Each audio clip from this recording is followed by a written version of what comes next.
Quiero comenzar leyendo del libro de Isaías, el capítulo 46 y los versículos 9 y 10. Isaías 46, 9 y 10. Estos versículos nos dicen por qué es que Dios es el Dios verdadero.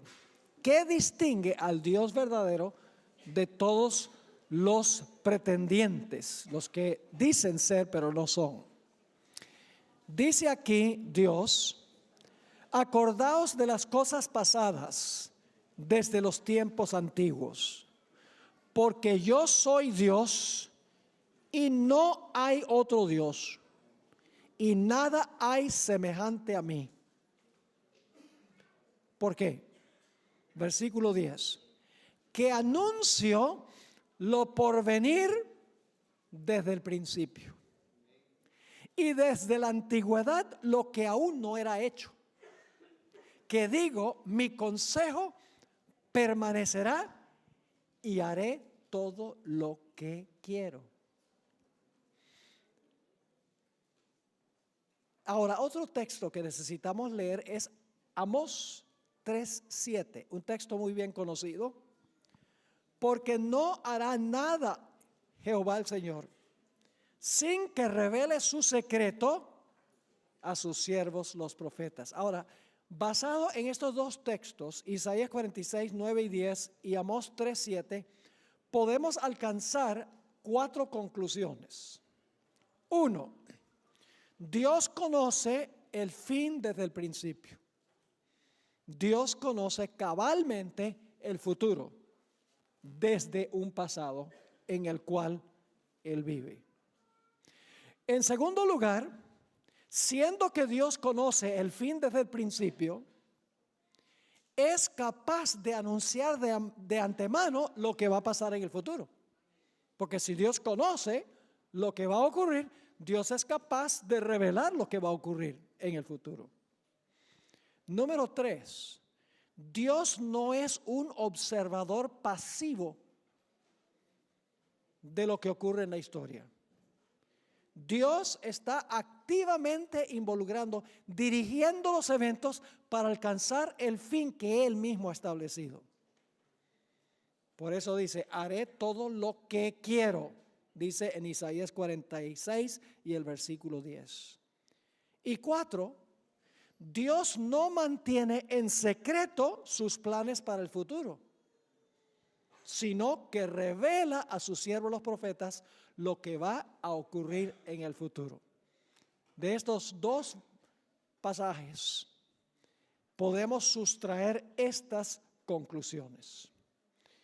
En esta serie de 2 temas vamos a estudiar una profecía que se ha cumplido parcialmente, pero no todavía en su plenitud. Y vamos a ver que Dios tiene el poder no solo de anunciar lo que va a suceder en el futuro, sino de intervenir para que toda la historia ocurra como Él ha dicho que va a ocurrir. Desde el inicio de nuestro estudio, quiero decirles que nuestro estudio apelará al intelecto, a la razón y a la lógica. Voy a decir algunas cosas que posiblemente parezcan recalcitrantes, pero no es la intención en este tema ni en el siguiente ofender a nadie. Pero voy a hablar sin titubeos y sin vergüenza de lo que dice la Sagrada Escritura. Así que no se enojen conmigo, enójense con la Biblia.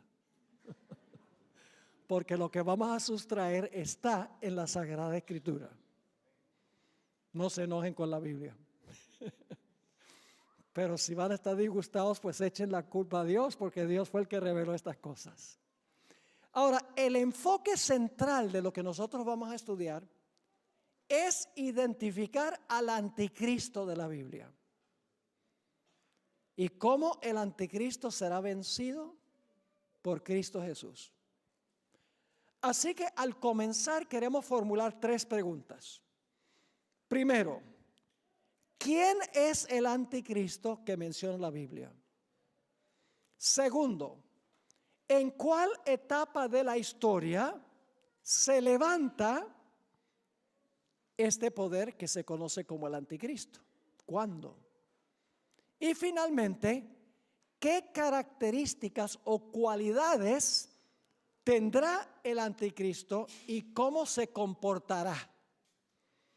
Son las 3 preguntas que queremos contestar. ¿Quién es? ¿En cuál etapa de la historia se levanta? ¿Y qué cualidades o características tiene el anticristo? Ahora, a través de la historia, muchas personas han procurado identificar al anticristo, pero al fin resultan chasqueados. Parece que cada vez que se levanta un personaje malévolo, hay cristianos que dicen, ese es el anticristo. Déjenme darles una lista de las personas que hasta ahora los cristianos han dicho que eran el anticristo, pero el tiempo pasó y no fueron. Algunos pensaban que el anticristo era Benito Mussolini, quien fue el primer ministro de Italia desde 1922 a 1943, pero ese murió colgado. No fue. Otros decían Hitler, seguro, es el anticristo, decían algunos cristianos. Era el Führer de Alemania desde 1934 a 1945. Más adelante algunos dijeron el Ayatollah Khomeini, quien fue el fundador de la República Islámica de Irán y que dirigió en el año 1979 la revolución que derrocó al Shah de Irán. Más adelante algunos decían que posiblemente era Yasser Arafat, el fundador de la Organización para la Liberación de Palestina, muerto. Otros pensaban que posiblemente era Henry Kissinger, el secretario de Estado en la época pasada, la época del presidente Bush y del presidente Nixon. Otros identificaron a Saddam Hussein. Tengo un libro completo escrito por un cristiano donde dice Saddam Hussein, mientras estaba vivo, es el anticristo de la Biblia. Más recientemente vi un video a donde por 2 horas el que preparó el video dice el anticristo es Barack Obama. Y aún más recientemente leí un artículo donde el autor dice el anticristo es Donald Trump. ¿Acaso tenemos que adivinar quién es el anticristo? ¿Acaso que cada vez aparece un personaje malévolo, ese es el anticristo? Esa no es la forma de estudiar la Biblia. Hay que estudiar la Biblia con disciplina. El concepto que tiene la mayoría de los cristianos conservadores, los evangélicos, los carismáticos hoy, es que el anticristo va a ser un personaje bien malo que se va a levantar después del rapto de la iglesia. Va a reconstruir el templo de Jerusalén. Se va a sentar en el templo, haciéndose parecer Dios. Va a construir una estatua bien grande, una imagen, y va a mandar a todos a adorar a esa imagen. Y le va a poner a la gente un tatuaje en la frente o en la mano. Y todos los cristianos miran allá al Medio Oriente y dicen, hay que estar mirando allá porque allá va a aparecer el anticristo. Obviamente ninguno de estos personajes fueron el anticristo. La Biblia nos dice cuándo se iba a levantar el anticristo, a dónde se iba a levantar y qué características tendría. En esta presentación, al igual que la siguiente, haremos un estudio disciplinado, sistemático, cuidadoso, contextual. No vamos a adivinar ni a especular en cuanto a quién es el anticristo, que se le llama en la Biblia el cuerno pequeño y la bestia. Sencillamente lo que vamos a hacer es trazar la gran cadena profética. Y viendo la secuencia en la cadena, sabremos exactamente cuándo y dónde se levantó el anticristo, porque ya está presente en el mundo, y cuáles son sus características. Elena White, en el libro La Educación, página 161, escribió lo siguiente: la historia que el gran yo soy ha trazado en su palabra, al unir los eslabones de la cadena profética desde la eternidad pasada hasta la eternidad futura, nos dice dónde estamos hoy en el transcurso de los siglos y qué es lo que se puede esperar del futuro.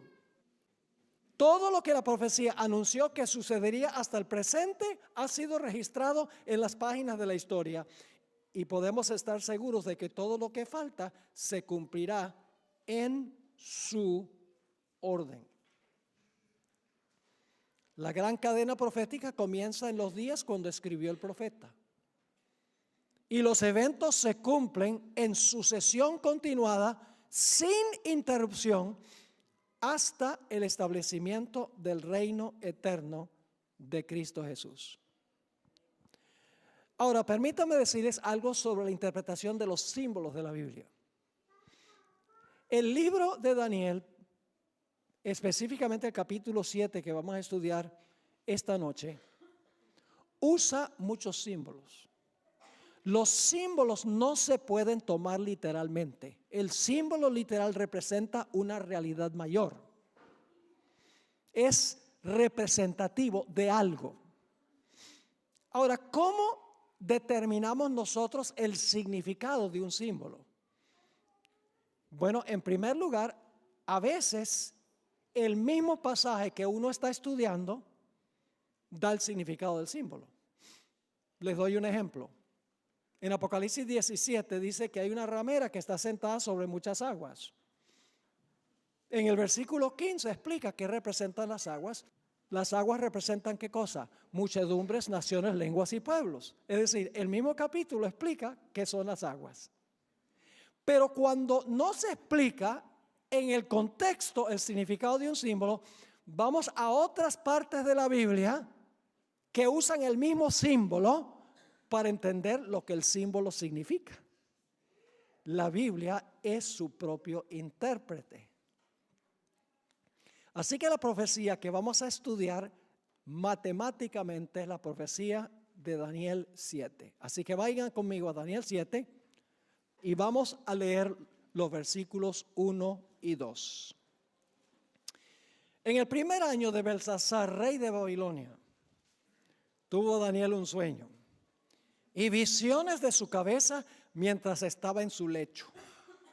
Luego escribió el sueño y relató lo principal del asunto. Daniel dijo: miraba yo en mi visión de noche, y he aquí que los 4 vientos del cielo combatían en el gran mar. Así que pueden imaginarse esto: los vientos están soplando en el gran mar. Más o menos las olas agitadas como las que pegaron aquí en Barcelona hace poco tiempo. Que es algo que no se había visto nunca, ¿verdad? O por lo menos en años recientes no se había visto eso. Así que imagínense los vientos agitando el mar. Ahora, ¿qué representan vientos y mar? No lo dice Daniel 7. Así que hay que ir a otros versículos de la Biblia que explican lo que representa el mar. Vayan conmigo a Isaías 17 y el versículo 12. Isaías 17, 12. Dice: hay multitud de muchos pueblos que harán ruido como ¿qué? Como estruendo del mar. ¿Qué representa el estruendo del mar? Muchos pueblos. Y luego dice: y murmullo de naciones que harán alboroto como bramido de ¿qué? de muchas aguas. Entonces, ¿qué representa las aguas del mar agitadas que hacen estruendo? Representan naciones, como dice esto, o muchos pueblos que están en son de guerra, en son de conquista, una nación peleando con otra nación. Es decir, lo que va a ver Daniel en este sueño es una serie de naciones que están luchando por la supremacía del mundo. Vamos al versículo 3 de Daniel 7. Dice, y 4 bestias grandes, diferentes la una de la otra, subían del mar. Así que quiero que se imaginen 4 bestias que suben del mar, una después de otra. Es decir, todas las 4 no suben al mismo tiempo. Sube una, luego sube la otra, luego sube la otra, etcétera. Ahora, ¿recuerdan la profecía que estudiamos de Daniel el capítulo 2 anoche? ¿Cuántos metales tenía la imagen? La imagen tenía 4 metales: cabeza de oro, pecho y brazo de plata, vientre de bronce, piernas de hierro y luego los pies. Tenía una mezcla de hierro y barro. ¿Y cuántos dedos? 10 dedos de los pies, con una mezcla de hierro y barro.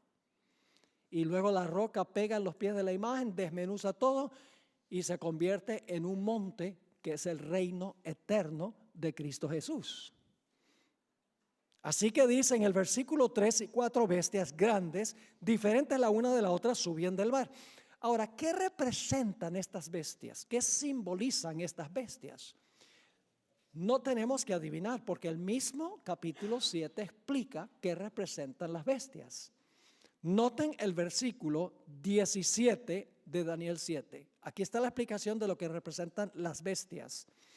Dice, estas 4 grandes bestias son ¿qué cosa?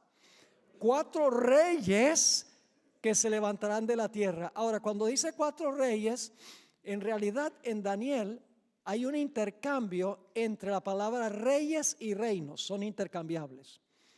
¿Cómo sabemos eso? Porque en Daniel el capítulo 2, si ustedes recuerdan anoche, estudiamos Daniel el capítulo 2, 39, Dios le dice a Nabucodonosor, tú eres la cabeza de oro y después de ti se levantará otro reino. Así que Nabucodonosor es la cabeza de oro, pero él gobierna sobre el reino de Babilonia, porque después de él se levanta otro reino como el de él. ¿Me están entendiendo? Rey, reino, intercambiable, porque los reyes gobiernan sobre reinos. Ahora, hoy en día es muy común que las naciones se representen con sus mascotas. No debe sorprendernos que aquí se habla de 4 bestias que representan 4 naciones, porque hoy en día las naciones también tienen su mascota. Los Estados Unidos tiene su águila, que lo representa. Rusia, el oso. Inglaterra, el león. China, el dragón. Australia, el canguro rojo. Bangladesh, el tigre de Bengala. Canadá, el castor. Colombia, el cóndor andino. Y Francia, el gallo gálico. Son solo algunos de los países con sus mascotas. Y no se sorprendan si en Daniel 7 las naciones se representan con bestias, porque aún hoy en día es común eso. Ahora notemos la primera bestia, que sería equivalente a qué en la imagen de Daniel 2. La cabeza de oro es lo mismo que el león, porque Daniel 7 es una repetición de Daniel 2, pero con más detalle. ¿Recuerdan que anoche dijimos que Daniel 2 es el esqueleto? Ahora en Daniel 7 se le van a agregar carne y se le va a agregar más detalles. Dice en Daniel 7 y el versículo 4 lo siguiente. La primera era como un ¿qué? Como un león. ¿Y tenía qué? Alas de águila. ¿Conocen ustedes un león con alas de águila? Obviamente estamos tratando con ¿qué? Símbolos. Cada detalle es un símbolo que representa algo. Así que dice, la primera ala como león, tenía alas de águila. Yo estaba mirando hasta que sus alas fueron arrancadas. Y fue levantado del suelo y se puso enhiesta, es decir, se paró sobre los pies a manera de hombre y le fue dado corazón de hombre. Qué interesante descripción. Imagínense un león con corazón de hombre. Un león con alas, que luego le arrancan las alas. ¿Qué podría representar el león? No cabe duda que el león representa el reino de Babilonia en la época del rey Nabucodonosor. Y ustedes dicen, ¿cómo sabemos eso? Lo sabemos por lo que dice la Biblia y por lo que dice la arqueología. Los arqueólogos que excavaron la ciudad de Babilonia, descubrieron en las puertas principales esfinges de leones. Es decir, el león era muy predominante en las entradas a la ciudad de Babilonia. Además de eso, la Biblia, y claro, no podemos leer todos los versículos, pero se lo voy a mencionar. La Biblia explícitamente se refiere a Babilonia como un león. En Jeremías 51:38, si están anotando, y Jeremías 50:44, dice que Babilonia es como un león. Daniel 7 no dice Babilonia es el león, pero en Jeremías, que vivió poco antes de la visión de Daniel 7, dice que el león representa a Babilonia. En Deuteronomio 28:49 se encuentra un versículo muy interesante. Este capítulo presenta las bendiciones y las maldiciones del pacto. Es decir, en este capítulo Dios le dice a Israel, si ustedes son obedientes, estas son las bendiciones que van a caer sobre ustedes. Pero si son desobedientes, estas van a ser las maldiciones que van a caer sobre ustedes. En el versículo 49 habla de una de esas maldiciones que iba a caer sobre Israel si eran desobedientes a Dios. Y fíjense lo que dice en ese versículo. Jehová traerá contra ti, es decir, contra Israel, una nación de ¿qué? De lejos, del extremo de la tierra. Esto está hablando de Babilonia. ¿Y qué dice? Que vuele como ¿qué? Que vuele como águila, nación cuya lengua no entiendas. Es decir, que la arqueología y la Biblia nos dice que Babilonia es representado como el león y Babilonia se presenta con alas de águila en otros textos. Así que sabemos que el primer reino es el mismo reino de la cabeza de la imagen. Representa a Babilonia. La cadena profética comienza con ¿qué reino? Con Babilonia, que gobernaba en los días de Daniel. Tenemos un punto de comienzo. ¿Cuándo comienza la cadena? Y luego los eventos proféticos ocurren uno tras otro en la secuencia de la historia, sin paréntesis y sin interrupciones. Ahora, ¿qué significa que las alas le son arrancadas? Vamos a encontrar en unos momentos que las alas en la Biblia representan rapidez de conquista. Es decir, este es un león que vuela, es un león que es rápido en la conquista. ¿Qué significa el hecho de que se le arrancan las alas y el corazón que tiene el león, corazón de león, ahora lo que se le da es un corazón de hombre? Pues si se le arrancan las alas, dice, significa que va a dejar de ¿qué? Va a dejar de conquistar. ¿Han oído ustedes hablar alguna vez de Ricardo Corazón de León, rey de Inglaterra? ¿Por qué se le llama Ricardo Corazón de León? Porque era un hombre muy ¿qué? Muy valiente. Pero imagínense un león con corazón de hombre. ¿Cuánta valentía tiene? Es decir, Babilonia iba a menguar su poder y finalmente iba a caer. Y ahora venimos a la segunda bestia, representado por la plata en el vientre no en el vientre, sino en el pecho y los brazos de la imagen de Daniel 2. Vamos al versículo 5.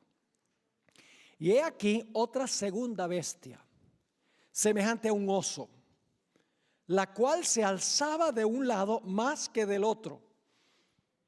Es decir, un oso turuleto, un oso chueco. No sé si usan esa palabra, son palabras de la Real Academia Española.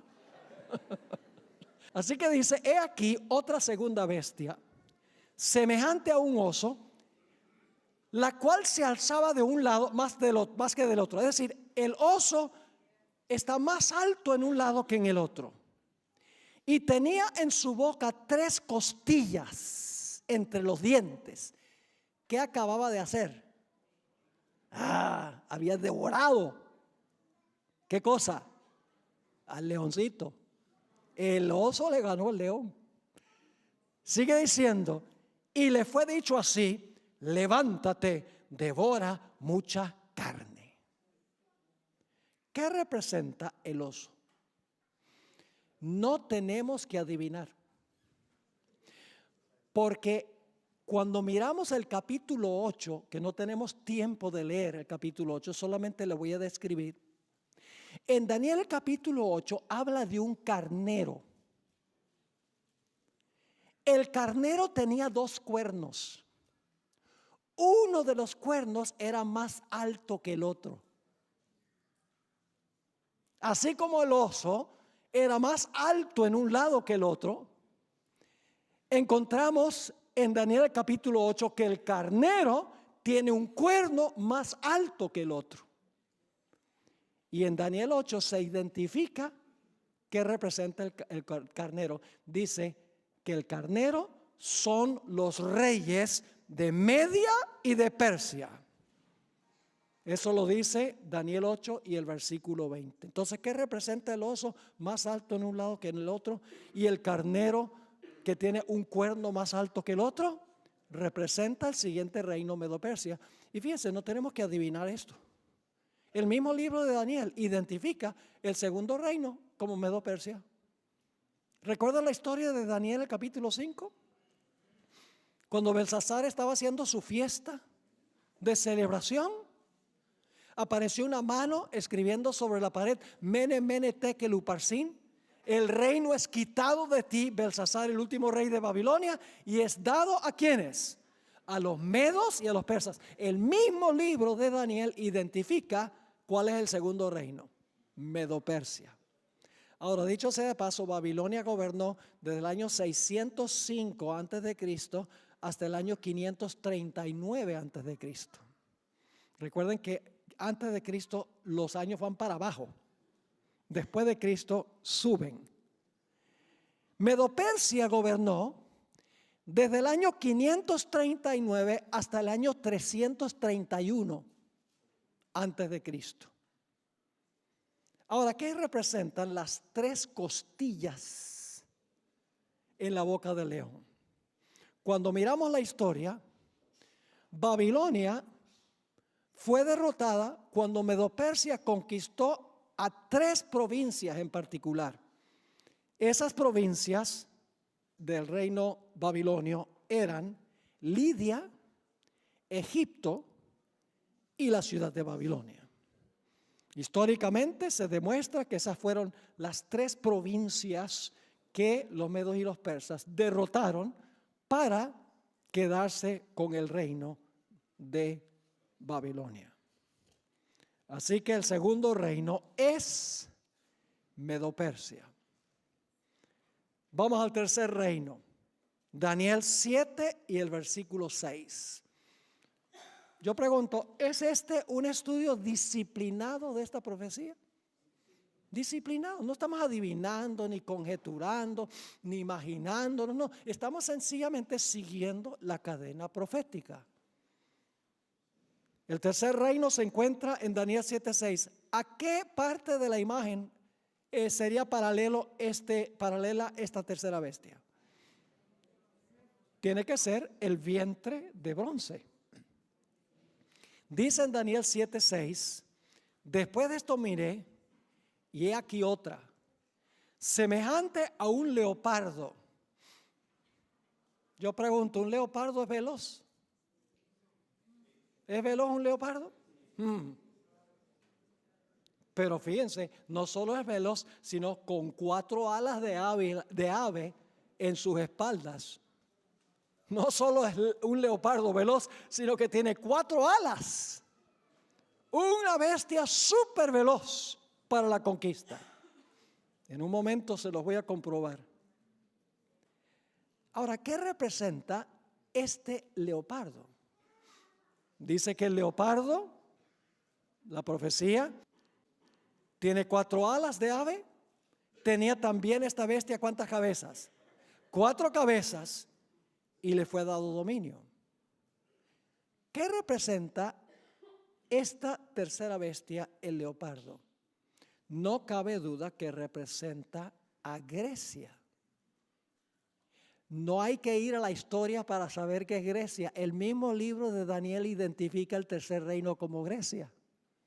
Y ustedes dicen, ¿dónde? En el siguiente capítulo, el capítulo 8. Si ustedes leen el capítulo 8 y el versículo 5 al 8, que no vamos a leer ahora, nada más les voy a describir, van a encontrar que se habla de un macho cabrío que se levanta y acaba con el carnero. ¿Qué representaba el carnero? Medo-Persia. Y ahora viene un macho cabrío para acabar con el carnero. Y fíjense que allí dice que el macho cabrío venía tan velozmente que no tocaba tierra, como el leopardo tenía alas para volar. Y luego dice que este macho cabrío tenía un cuerno notable que se identifica como su primer rey. ¿Cuál fue el primer rey del reino griego? Alejandro Magno. Y luego dice que el cuerno notable fue quebrado y en su lugar salieron 4 cuernos. ¿Cuántas cabezas tenía el leopardo? 4. ¿Cuántos cuernos tiene el macho cabrío? 4. ¿Están viendo los paralelos? Y en Daniel 8, claramente en el versículo 20 dice que el macho cabrío representa a Grecia. Es decir, para identificar a Babilonia no hay que ir a la historia. Medo-Persia, Daniel 5 lo explica. Y Grecia, el tercer reino, lo explica claramente Daniel 8. ¿Vamos bien? Y luego tenemos, dicho sea de paso, el cuerno que se quiebra es Alejandro Magno. ¿Y qué pasó cuando murió Alejandro Magno? Pueden leerlo en la historia. Como él no tenía sucesor, él no tenía familiar a quien entregarle el reino, su reino fue dividido en 4 partes. La historia indica claramente eso, exactamente como dice la profecía de la Biblia. Pero ahora hay una cuarta bestia. Un dragón. Ahora no se le llama dragón, pero la descripción es de un dragón. Es una bestia espantosa y terrible. Y tiene dientes de hierro. ¿De qué eran las piernas? ¿Y qué clase de dientes tiene este dragón? De hierro. Vamos a leer Daniel 7 y el versículo 7. Después de esto miraba yo en las visiones de la noche, y he aquí la cuarta bestia, espantosa y terrible, y en gran manera fuerte, la cual tenía unos dientes grandes de hierro, piernas de hierro, dientes de hierro. Devoraba y desmenuzaba, y las sobras hollaba con sus pies. Y era muy diferente de todas las bestias que vi antes de ella, y tenía 10 cuernos. 10 dedos, 10 cuernos. ¿Vamos bien o no? ¿Es paralelo Daniel 7 a Daniel 2? Todos los detalles indican que Daniel 7 está añadiendo detalles. Ve, en Daniel 2 sencillamente dice, la cabeza de oro es Babilonia, pero el capítulo 7 te dice que este reino fue muy veloz en conquistar y que finalmente perdió su poderío. Fueron arrancadas las alas y se le dio corazón de hombre. Pecho y brazos de plata, sencillamente dice pecho y brazos de plata. Ah, pero en Daniel, el capítulo 7, dice que este reino, un cuerno era más alto que el otro. Y no les mencioné qué representa eso. ¿Sabe que los dos cuernos, uno más alto que el otro, representa el hecho de que este reino se iba a componer de dos reinos, los medos y los persas? Y dice que el cuerno más alto salió de último, Daniel 8. Ahora, si ustedes miran la historia, van a encontrar algo muy interesante. Los medos tuvieron los primeros 3 reyes que gobernaron sobre el reino de Medo-Persia. Después de los primeros 3 reyes, todos los demás reyes fueron persas. Y por eso, desde el capítulo 8 en adelante, ya ni siquiera se mencionan los medos. En el resto del libro de Daniel se menciona solamente los persas. Porque los persas se levantaron de último y fueron más altos que los medos. Exactamente como lo dice el texto bíblico. Ahora, ¿qué representa la cuarta bestia? La cuarta bestia representa el Imperio Romano. No tenemos que adivinar. ¿Qué reino imperaba en los días de Cristo? Así que la misma Biblia identifica el cuarto reino como ¿qué? Como Roma. Y no es coincidencia de que en Daniel, en Apocalipsis el capítulo 12, presenta a un dragón que quiere matar al niño cuando el niño nace. Y el dragón tiene 10 cuernos como el de Daniel. Es decir, el mismo libro de Apocalipsis identifica la cuarta bestia como el Imperio Romano. Pero hay algo interesante. El Imperio Romano, según el texto, tiene 3 etapas consecutivas. Vamos a Daniel 7, 23 y 24, a donde se explica un poco más la cuarta bestia. Daniel 7 y el versículo 23 y 24. Quiero que noten 3 etapas de esta cuarta bestia, consecutivas, una después de otra. Dice allí, en el versículo 23, dijo así: la cuarta bestia será un cuarto reino en la tierra, el cual será diferente de todos los otros reinos. Y a toda la tierra devorará, trillará y despedazará. Es decir, por un tiempo, la cuarta bestia existe sin cuernos. La cuarta bestia sola, sin cuernos. Pero luego sucede algo.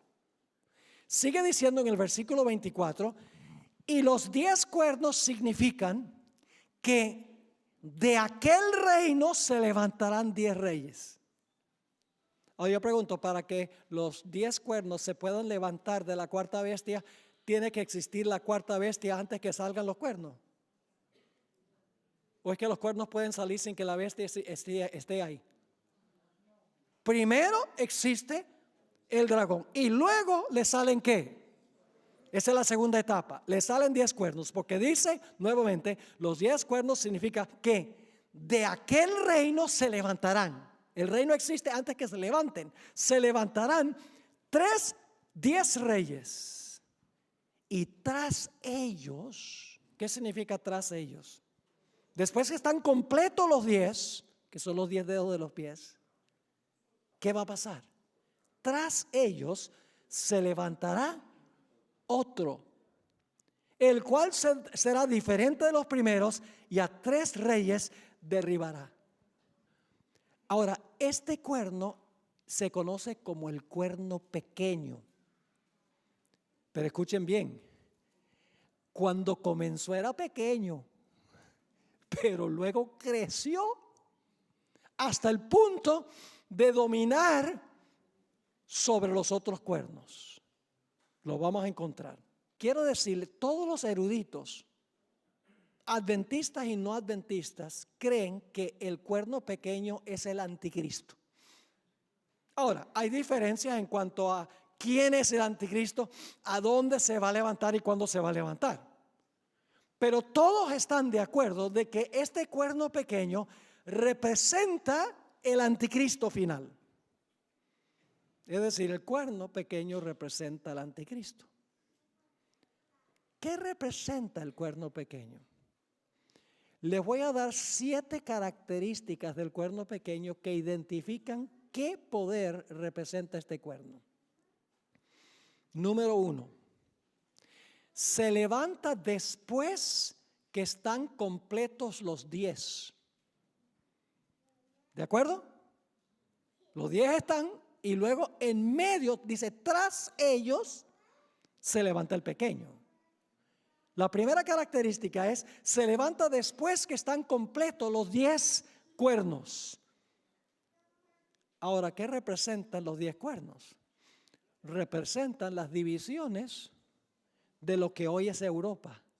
Cada nación con su cultura, cada nación con su idioma, cada nación con sus costumbres.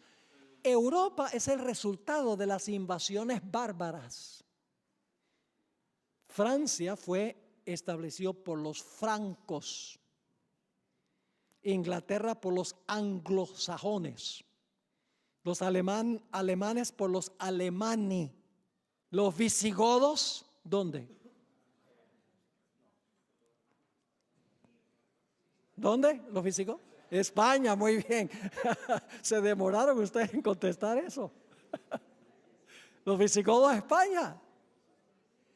Es decir, las naciones de Europa hoy son el fruto de la división del Imperio Romano, que en esa época se dividió en 10 reinos.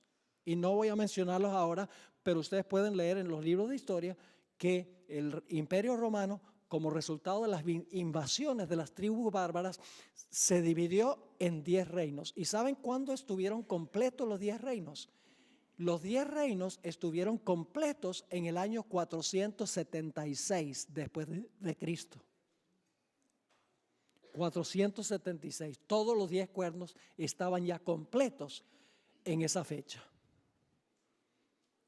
Así que debemos buscar un poder que se levanta después que el imperio se ha dividido en 10 reinos, después del año 476 después de Cristo. Esa es la primera característica. La segunda característica es que este cuerno pequeño tiene que haberse levantado en Europa occidental. Y ustedes dicen, ¿por qué en Europa occidental? Mejor en los Estados Unidos. Pero no, se levanta en Europa occidental. ¿Cómo sabemos eso? Porque la profecía dice que se levanta entre los 10. Y los 10 representan las divisiones de lo que fue el Imperio Romano, las naciones de Europa. Es decir, el cuerno pequeño tiene que levantarse en algún lugar de Europa occidental. Y es más, tiene que ser un poder romano. Y ustedes dicen, ¿por qué razón? Muy sencillo, porque el cuerno pequeño sale de la cabeza del dragón y el dragón representa a Roma. No solamente se levanta en Europa occidental, sino que va a ser un poder romano, porque se levanta de la cabeza de la cuarta bestia que representa a Roma. Característica número 3. Desarraigó a 3 de los 10. Es decir, había 3 cuernos que obviamente estaban opuestos al cuerno pequeño, y fue necesario que el cuerno pequeño arrancara a esos 3 para tener dominio total y completo. No podía comenzar a gobernar en forma absoluta sin antes arrancar a 3 de los 10.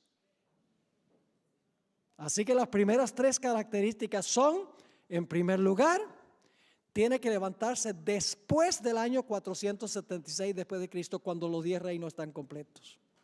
Segundo lugar, tiene que levantarse en Europa occidental, más específicamente Roma. En tercer lugar, en la historia tiene que haber arrancado a esos 3 cuernos para subir a la supremacía. No podía gobernar supremo hasta que arrancara a esos 3 reinos. 4 características más se encuentran en el versículo 25. 4 características más. Y hablará palabras contra el Altísimo. Apocalipsis, que vamos a estudiar mañana, Apocalipsis 13, porque es una profecía paralela a Daniel 7. Solo que en Apocalipsis 13 se le llama al cuerno pequeño la bestia, pero es el mismo poder. En realidad encontramos que Apocalipsis 13 dice que las grandes palabras que habla el cuerno pequeño, dice, hablará blasfemias contra el Altísimo. Es decir, las grandes palabras que habla contra el Altísimo el cuerno pequeño son blasfemias. Así que tenemos que identificar qué son blasfemias. ¿Cómo define la Biblia blasfemia? La siguiente característica es que iba a ser un poder perseguidor. Iba a perseguir a los fieles de Dios. Porque sigue diciendo en el versículo 25, y a los santos del Altísimo, ¿qué? Quebrantará. Que significa que los iba a perseguir a los que eran fieles a Dios. Pero no es lo más serio. Sigue diciendo, y pensará en cambiar los tiempos y la ley. Inclusive iba a profesar tener el poder para cambiar ¿qué? La ley de Dios, la ley del Altísimo. Y luego dice que iba a gobernar por tiempo, tiempos y la mitad de un tiempo.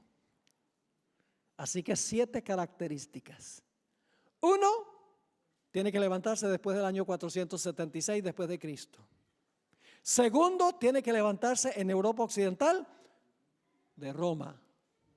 En tercer lugar, tiene que arrancar a 3 de los 10 cuernos para ascender a la supremacía. 4, va a hablar blasfemias contra el Altísimo. 5, va a perseguir a los fieles de Dios.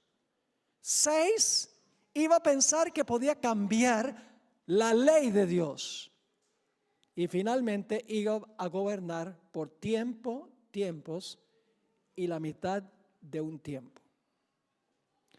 Para aquellos que no son adventistas que están aquí en esta tarde,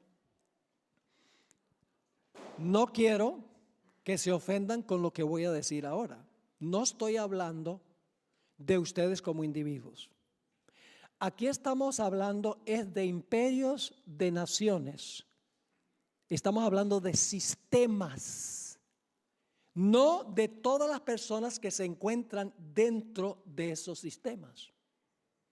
Vamos a encontrar que este cuerno pequeño representa un sistema que se levantó cuando se fragmentó el Imperio Romano. Este sistema tiene muchas personas que aman a Dios, personas sinceras, personas dedicadas al Señor, pero no conocen toda la luz. Son fieles en lo que conocen, de acuerdo a la habilidad que tienen. No es lo mismo el sistema que los individuos que se encuentran dentro del sistema. Estamos hablando aquí del sistema, la organización, no de los individuos que se encuentran en esa organización. En la Biblia se le da diferentes nombres a este sistema.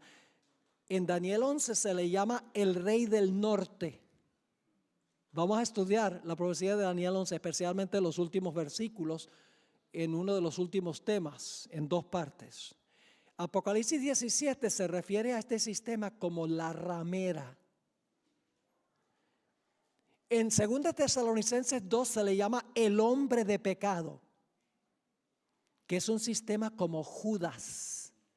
porque se le llama el hijo de perdición. El único en la Biblia que se le llama hijo de perdición fuera de este sistema es Judas Iscariote, quien profesaba ser leal a Cristo, pero lo traicionó. Se le llama en Daniel 7 el cuerno pequeño y también en Daniel 8. En Mateo 24 se le llama la abominación asoladora. En Apocalipsis 13 se le llama la bestia. En 1 de Juan, el anticristo. Todos estos nombres denotan el mismo sistema. Ahora alguien podrá decir, pero pastor, ¿cómo puede usted distinguir entre un sistema y la gente que está dentro de ese sistema? Si los individuos están dentro del sistema, entonces son parte del sistema, ¿verdad? No necesariamente. Les voy a dar ahora una ilustración para que se den cuenta que un sistema puede ser apóstata sin que todos los que están en el sistema sean apóstatas. Voy a hablarles por unos momentos de la iglesia judía de la época de Cristo. Yo pregunto, ¿el pueblo judío era apóstata en los días de Cristo? Sí, Señor. ¿Qué hicieron? El Sanedrín. El Sanedrín condenó a Jesús a muerte. Los líderes espirituales tenían al pueblo engañado. Es decir, como entidad, como organización, como iglesia, era apóstata. Pero no todo el que estaba dentro del sistema era apóstata. Jesús denunció a este sistema, mucho más fuerte que lo que yo voy a denunciar, el sistema del anticristo. Jesús se refirió a ellos como hipócritas, asesinos, guías ciegos, sepulcros blanqueados, generación de víboras y serpientes. Wow, no muy políticamente correcto. Y luego Jesús dijo, ¿cómo escaparéis al castigo del infierno? Y les digo, el reino será quitado de vosotros y dado a gente que produzca los frutos. Jesús condenó el sistema apóstata, pero no todo el que estaba en el sistema era apóstata. En ese sistema estaban los 12 apóstoles, un remanente fiel. En ese sistema estaba Nicodemo, que se convirtió a Jesús. En ese sistema estaba José de Arimatea, el que le dio el sepulcro para sepultar a Jesús. En ese sistema estaba el sabio Gamaliel, profesor del apóstol San Pablo. Y en ese sistema estaba inclusive Saulo de Tarso. Y en el día del Pentecostés, 3,000 laicos salieron del sistema y se unieron a la iglesia cristiana.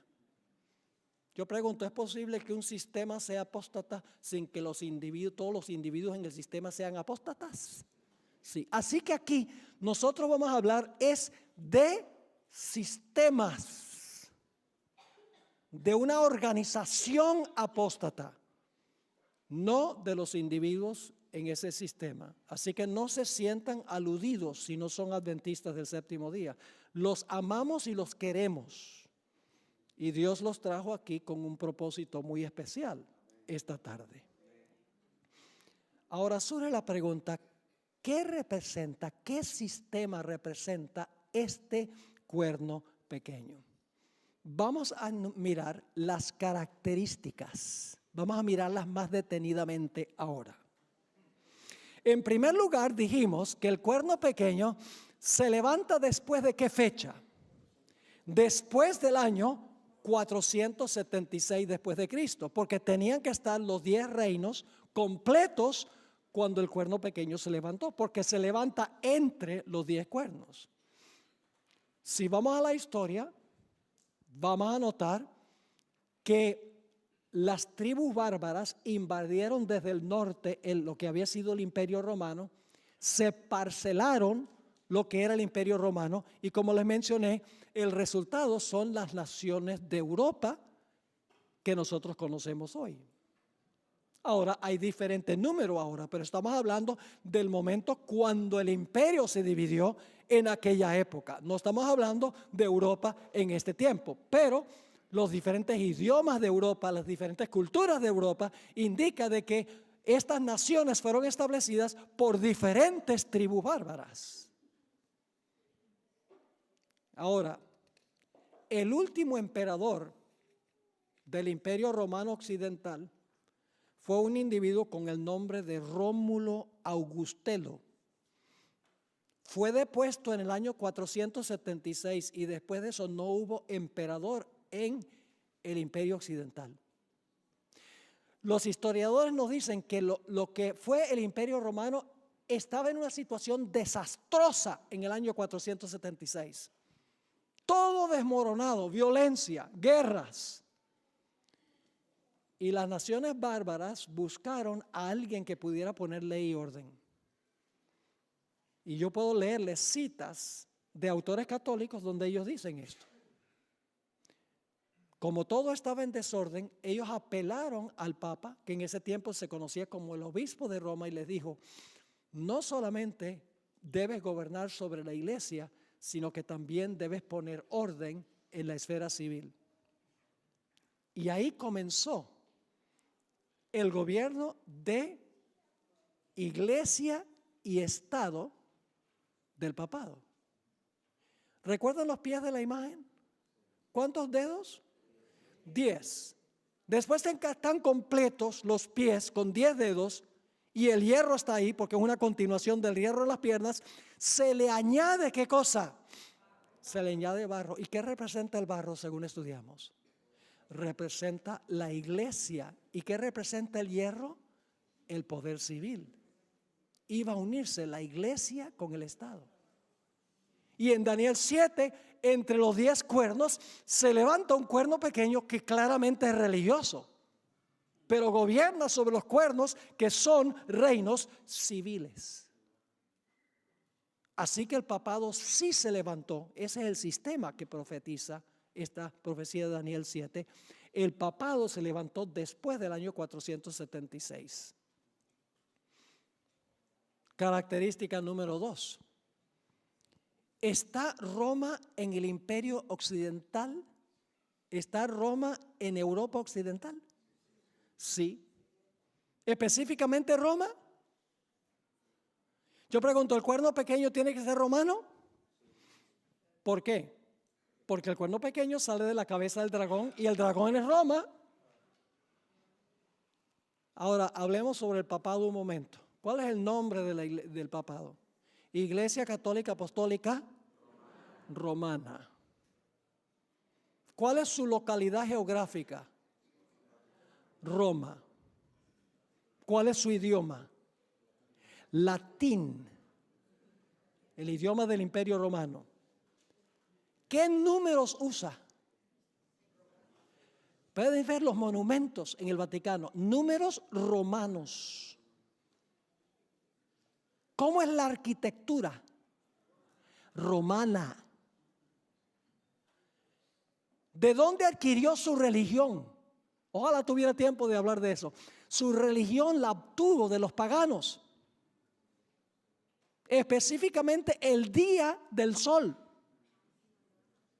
Constantino era un pagano que adoraba el invencible sol.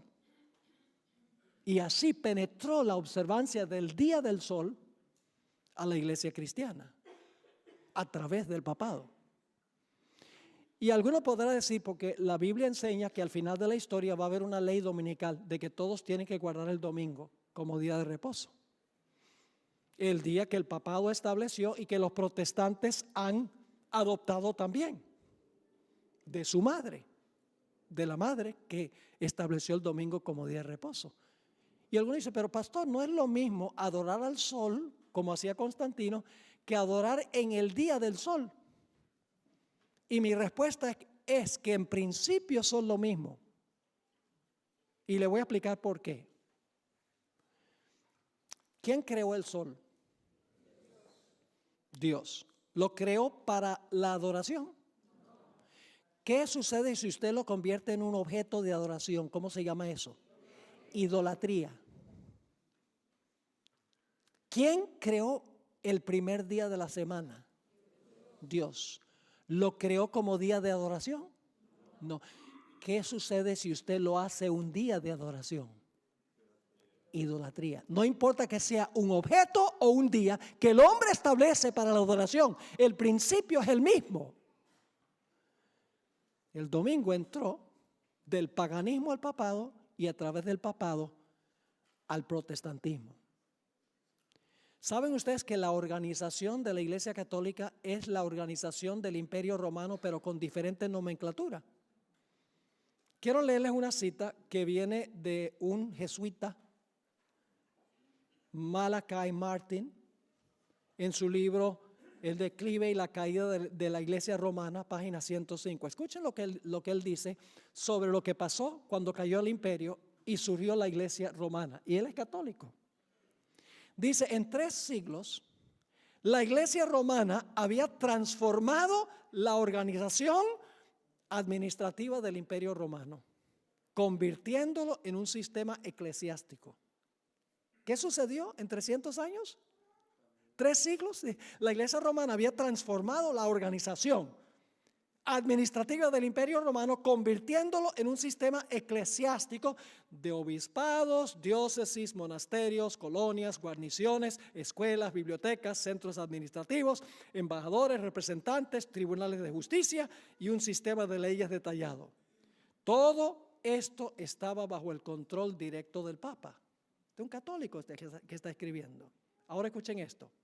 Su palacio romano, el Letrán, llegó a ser el nuevo Senado. Los nuevos senadores eran los cardenales. Los obispos que vivían en Roma y los sacerdotes y diáconos ayudaban al Papa a administrar este nuevo imperio. Solamente le cambiaron los nombres. En otra cita de otro historiador, Adolf Harnack, ¿qué es el cristianismo? Página 269 y 70, escribió: la Iglesia romana solapadamente tomó el lugar del Imperio Romano mundial y en verdad es su continuación.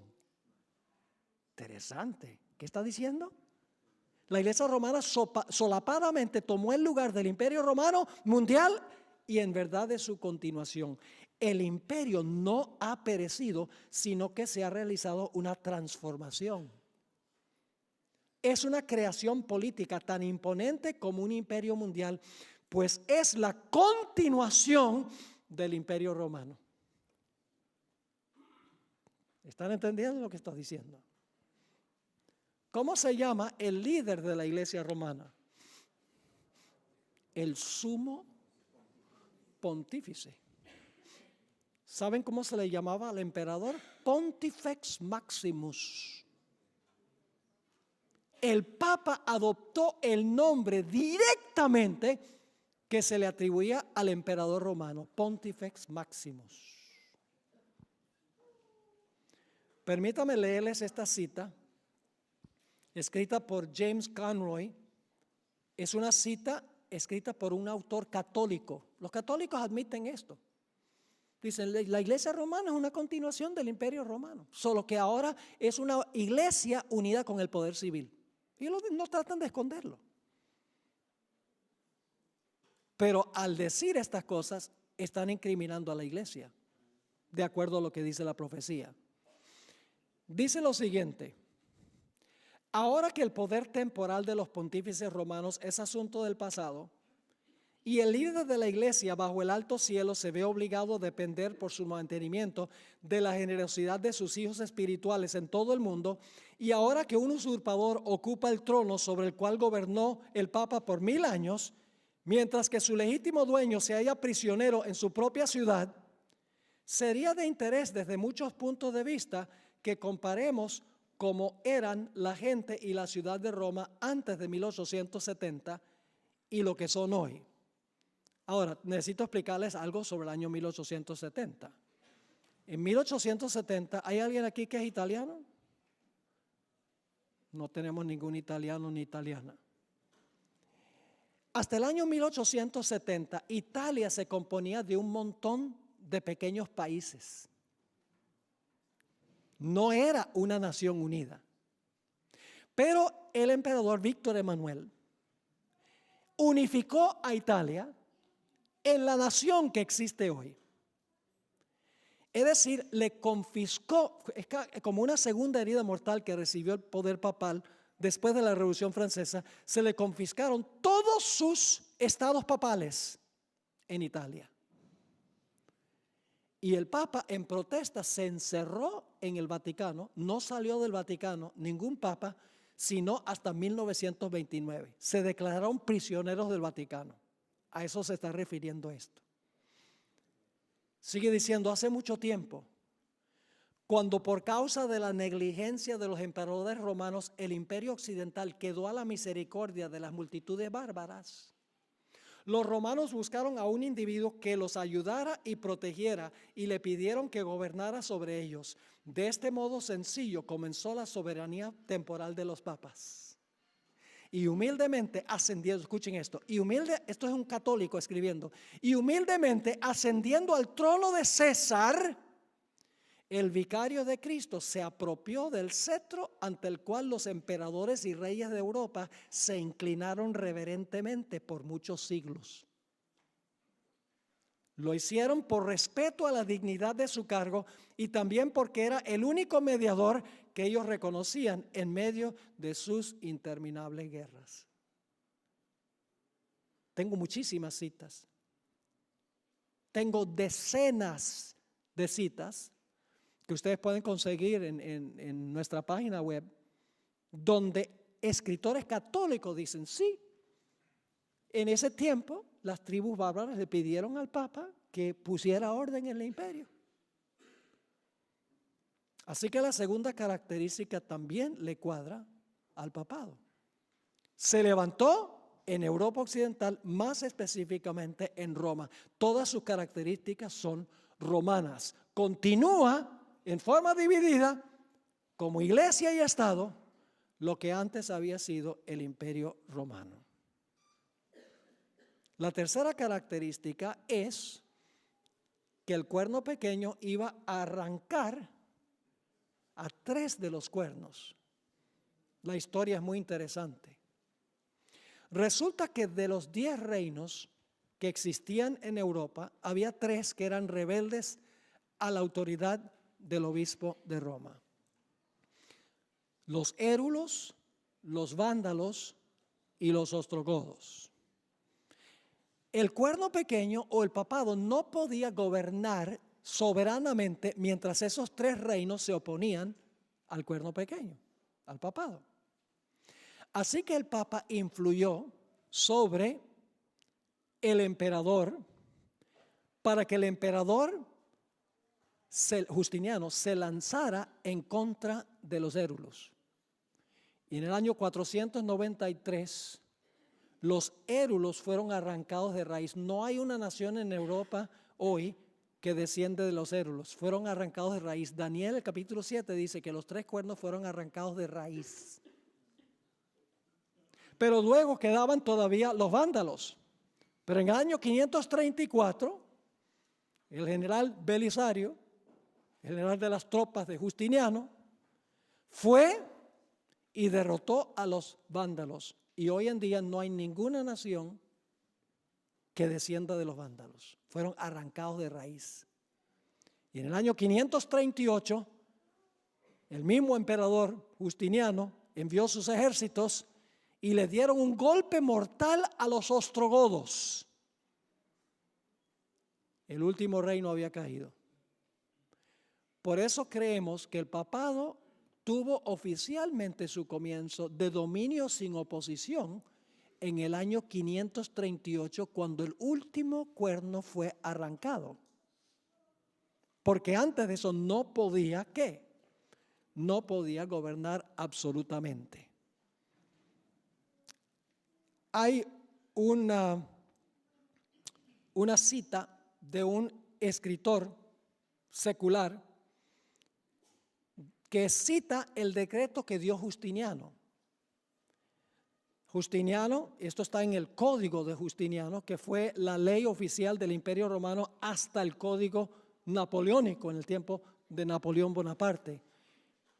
Dice, por eso el emperador, por eso nos hemos esforzado por unir a todos los sacerdotes de Oriente y sujetarlos a la sede de su santidad. Es decir, el emperador está diciendo, estamos influyendo sobre los obispos para que obedezcan la autoridad del Papa. ¿Y por qué el poder civil tiene que hacer eso? Sigue, porque usted, dice el emperador del Papa, usted es la cabeza de todas las santas iglesias y haremos todo lo que esté a nuestro alcance para aumentar el honor y la autoridad de vuestra sede.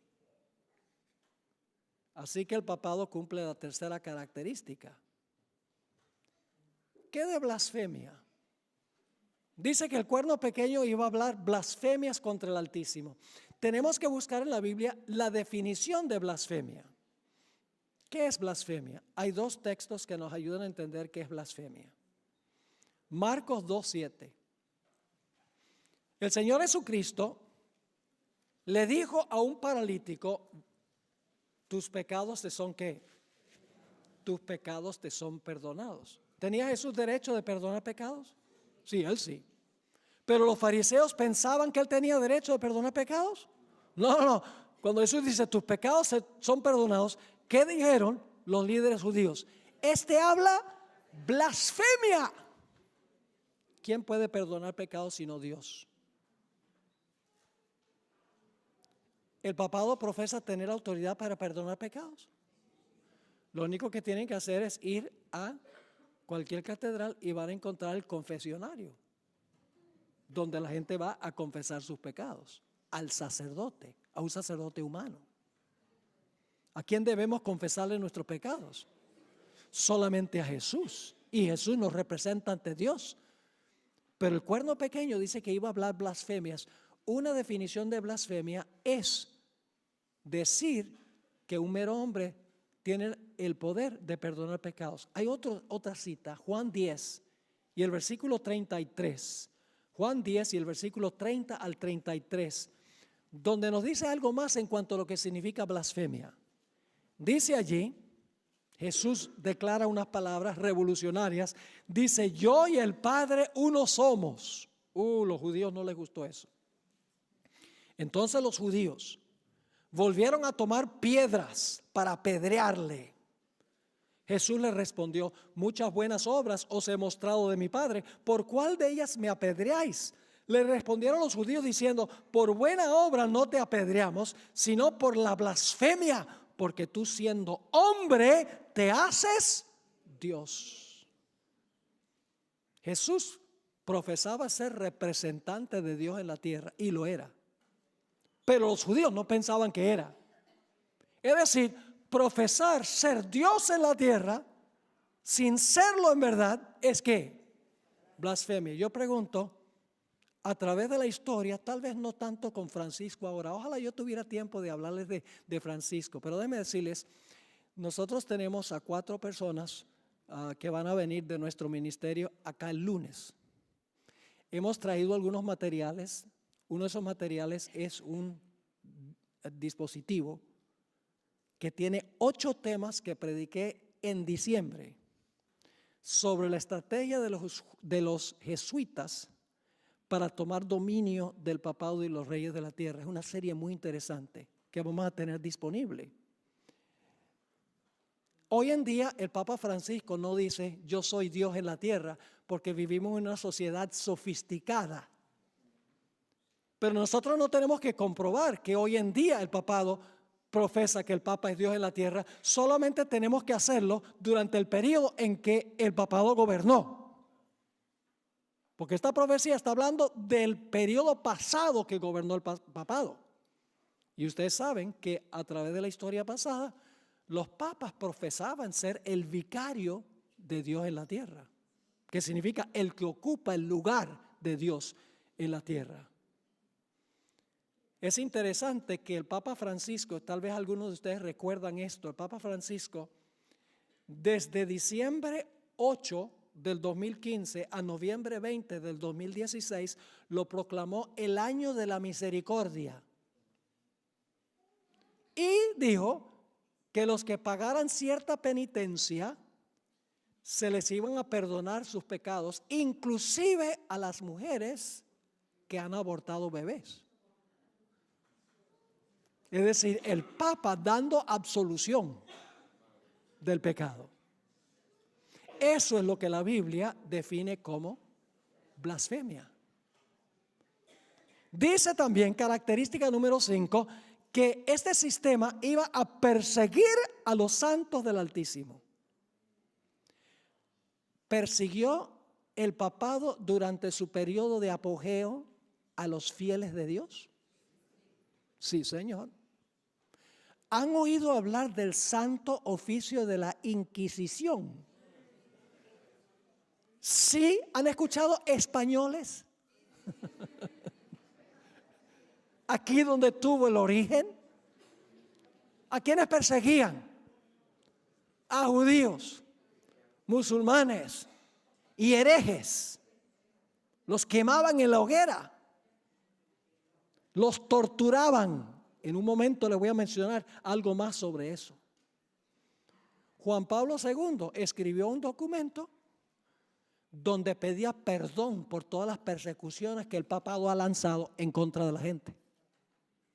Francisco I hizo un viaje a Torre Pellice, en el Piamonte, en Italia, y allá se reunió con los valdenses que fueron salvajemente perseguidos y les pidió perdón por todas las persecuciones que el papado había lanzado en contra de los valdenses, admitiendo que en verdad la iglesia apóstata persiguió a los que no estaban de acuerdo con ella. Hubo un español con el nombre de Juan Antonio Llorente que trabajó en la Inquisición, escribió varios tomos español. Todavía se pueden conseguir esos tomos donde él describe en detalle todo lo que hizo la Inquisición en España. Es una historia lóbrega y triste. En América Latina, la Inquisición funcionó en 3 países: en Colombia, en México y en Perú. Hace varios años tuve la oportunidad de visitar la ciudad de Lima, Perú. Y un lugar que siempre había querido visitar era el Palacio de la Inquisición. Yo sé que aquí hay varios peruanos porque me lo han dicho. En la entrada, ahora me dicen que ahora como que han eliminado eso, pero todavía estaba allí cuando yo fui. 2 veces en realidad visité el Palacio de la Inquisición. Cuando uno entraba, encontraba un mural grande ilustrando un auto de fe en la Plaza de Armas, donde estaban procesando, quemando en la hoguera a herejes. Luego, la guía nos llevó a la Cámara de las Torturas, donde mostraron todos los implementos que usaba la Inquisición para torturar a los que no estaban de acuerdo con la iglesia. Los cuerpos de los herejes fueron azotados, flagelados, ahogados, incinerados, sofocados, desmembrados, dislocados, estirados, descoyuntados. Si quieren conocer un poco más sobre esto, busquen en Google Inquisición Lima. Yo pregunto, ¿esta característica le cuadra al poder papal? ¿Persiguió a los fieles de Dios? Sí, Señor. ¿El papado profesa haber cambiado la ley de Dios? Sí, Señor. Permítame leerles una cita de una enciclopedia católica que se llama Prompta Biblioteca. Yo tengo, este es un comentario de la Iglesia Católica de mucha reputación, tiene 10 volúmenes. Yo tengo los 10 volúmenes, alguien me los regaló, aunque es bastante antiguo. En el artículo Papa dice lo siguiente en cuanto al significado de la palabra Papa. El Papa puede modificar la ley divina, porque su poder no es de los hombres, sino de Dios. y actúa en lugar de Dios sobre la tierra con pleno poder de atar y desatar a sus ovejas. El Papa dice, tiene el poder de modificar la ley divina. Ahora, aquí está lo interesante. Aquellos que han sido católicos, que fueron catequizados, no sé si se dice así, pero los que pasaron por el catecismo, cuando ustedes miran el catecismo, hay algo muy raro en cuanto a los 10 mandamientos. Desaparece el mandamiento, no te harás imagen. No está. El problema es que cuando se elimina el mandamiento, no te harás imagen ni ninguna semejanza, no te inclinarás a ellas ni las honrarás. Cuando se saca ese, hay solo 9 mandamientos. Y todo el mundo sabe que hay 10. Así que lo que la iglesia romana hace es dividir el 10º mandamiento en 2. No codiciarás la mujer de tu prójimo y luego no codiciarás la mujer de tu prójimo. Mis hermanos y hermanas, codiciar es un mandamiento. No son 2. Pero como eliminan el segundo en los catecismos, aunque el segundo está en las Biblias católicas, está en las Biblias católicas, pero en el catecismo desaparece. Porque imagínense, le están enseñando a los niños, si tuviera el catecismo, ese mandamiento, los niños, ¿y por qué entonces nos inclinamos ante la imagen de la Virgen María? ¿Y por qué tenemos esta imagen del Cristo crucificado y nos inclinamos? Entonces, más conveniente sacar el segundo mandamiento. Pero la iglesia romana hizo algo más. No solamente eliminó el segundo mandamiento, sino que cambió el 4º mandamiento. ¿Qué dice el 4º mandamiento? 6 días trabajarás y harás toda tu obra, mas el primero es de Jehová tu Dios. ¿Ve que están despiertos todavía? ¿Qué dice? 6 días trabajarás y harás toda tu obra, mas el 7º es sábado de Jehová tu Dios. ¿Saben lo que dice Francisco I? Él dice, él se refiere al sábado como el sábado de los judíos. Y él dice, el sábado de los cristianos es el domingo. Eso no lo dice la Biblia. La Biblia dice que el 7º día es el sábado. Y saben ustedes que algunos calendarios aquí en Europa comienzan la semana del calendario un lunes. Ese es el primer día. Si empiezan un lunes con el primer día, ¿cuál es el 7º? El domingo. Pero no es posible, porque la Biblia dice que Cristo resucitó el primero, no el 7º. Es una trampa. Y es interesante, por ejemplo, en Colombia hay un programa que se llama Séptimo Día y lo transmiten el domingo.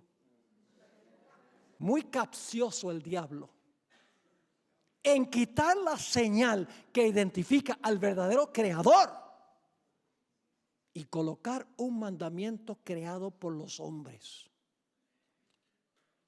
La última característica que vamos a notar es el tiempo que iba a gobernar el cuerno pequeño. Desde su ascenso a poder absoluto, al arrancar el tercer reino en el año 538, iba a gobernar por tiempos y la mitad de un tiempo. Ahora, en Daniel 7 estamos tratando con símbolos, ¿sí o no? El león es un símbolo, el oso es un símbolo, las alas son simbólicas, el mar es simbólico, las costillas son simbólicas, los 10 cuernos son simbólicos, todo en Daniel 7 es simbólico. Así que el tiempo también debe ser simbólico. Hay tiempo literal y tiempo profético, que es simbólico. Ahora, ¿qué significa tiempo, tiempos y la mitad de un tiempo? Bueno, la palabra tiempo significa un año. ¿Recuerdan que Dios le dijo a Nabucodonosor 7 tiempos pasarán sobre ti? Significa 7 años. Así que tiempo es un año. Tiempos en plural sin calificativo, es el dual. que significa 2. Y medio tiempo, medio año. Ahora, el año bíblico tiene 360 días. No tengo tiempo de comprobarles eso, lo puedo comprobar de Génesis el capítulo 8. Que el año tiene 360 días y el mes tiene 30 días. Así que hagamos la multiplicación. 3 años y medio, 3,5, por 360, ¿cuánto da? 1260 días. Ahora, por si acaso no se convencen con eso, en Apocalipsis 13, que será nuestro estudio mañana en la noche, paralelo a esta profecía, dice que la bestia iba a gobernar 42 meses. ¿Cuántos son 42 meses? ¿Cuántos días? Si cada mes tiene 30 días, multiplican ¿qué cosa? 42 por 30, ¿cuánto les da? 1260. Y por si acaso todavía tienen problemas con eso, en Apocalipsis 12 dice que los fieles de Dios iban a ser perseguidos por 1260 días. 3 formas que la Biblia lo presenta: tiempo, la mitad de un tiempo, 42 meses y 1260 días. Claramente, este periodo de tiempo es simbólico. En la Biblia, un día literal equivale a un año. Tomemos, por ejemplo, las 70 semanas. ¿Las 70 semanas son semanas de días o son semanas de años? Semanas de años. 70 semanas por 7 días cada semana, ¿cuánto da? 490 años, que nos llevan hasta el tiempo del Mesías. No pueden ser literales. 490 días literales, no, todavía estamos en el reino de Medo-Persia. Obviamente, en la Biblia un día equivale a un año. El sabor es simbólico. No solo todo lo que está en este capítulo es simbólico, sino tiene un sabor simbólico. Es decir, el papado iba a gobernar durante su periodo de dominio por 1260 años. ¿Que comienzan en qué fecha? En el año 538, cuando fue arrancado el último cuerno. Y el papado ahora podía gobernar soberano. No podía gobernar soberano mientras hubiese oposición. Así que tenemos que ir desde el año 538 hacia adelante. ¿Cuánto tiempo? 1260 años. ¿Y a qué fecha nos lleva el final de 1260 años? 1798. Tiene que haber ocurrido algo monumental en el año 1798. ¿Qué sucedió? El general Berthier, general de las tropas de Napoleón Bonaparte, entró al Vaticano. Más específicamente, entró a la Capilla Sistina. El Papa estaba celebrando el aniversario de su coronación como Papa. Fue bajado de su trono, le quitaron el cetro, le quitaron la tiara, la triple corona de la cabeza y le dijeron: tu dominio ha terminado. Y el Papa fue llevado cautivo, fue a varias ciudades y finalmente murió en la ciudad de Valence, en Francia, en 1799. Francia le retiró el poder civil al poder romano. Y después de esto, nación tras nación en Europa hizo lo mismo. Y se formaron los gobiernos democráticos del mundo occidental. Ahora termino con esto. Hay una cuarta etapa de este poder. No se menciona en Daniel 7. Daniel 7 nos lleva nada más hasta el año 1798, el fin de los 1260 años. Pero en Apocalipsis 13:3 dice que la bestia, que es lo mismo que el cuerno pequeño, esto lo estudiamos mañana en la noche, la bestia, dice, recibió una herida mortal. ¿En qué fecha? 1798, pero su herida mortal fue Hoy estamos viendo el sanamiento de la herida del poder papal, inmiscuyéndose con los gobiernos civiles del mundo, este papa ecuménico. Especialmente tratando el tema del cambio climático, que es una pasión de los gobernantes del mundo, al igual que de Francisco I. La pobreza, la inmigración, todos estos asuntos son los tópicos de conversación del Papa y de los gobernantes del mundo. El Papa quiere echarse al bolsillo los gobernantes para usar el poder civil para hacer lo que el papado hizo con el poder civil durante el periodo de su dominio. ¿Les quedó claro lo que estudiamos esta noche? Matemático, nada de especulación.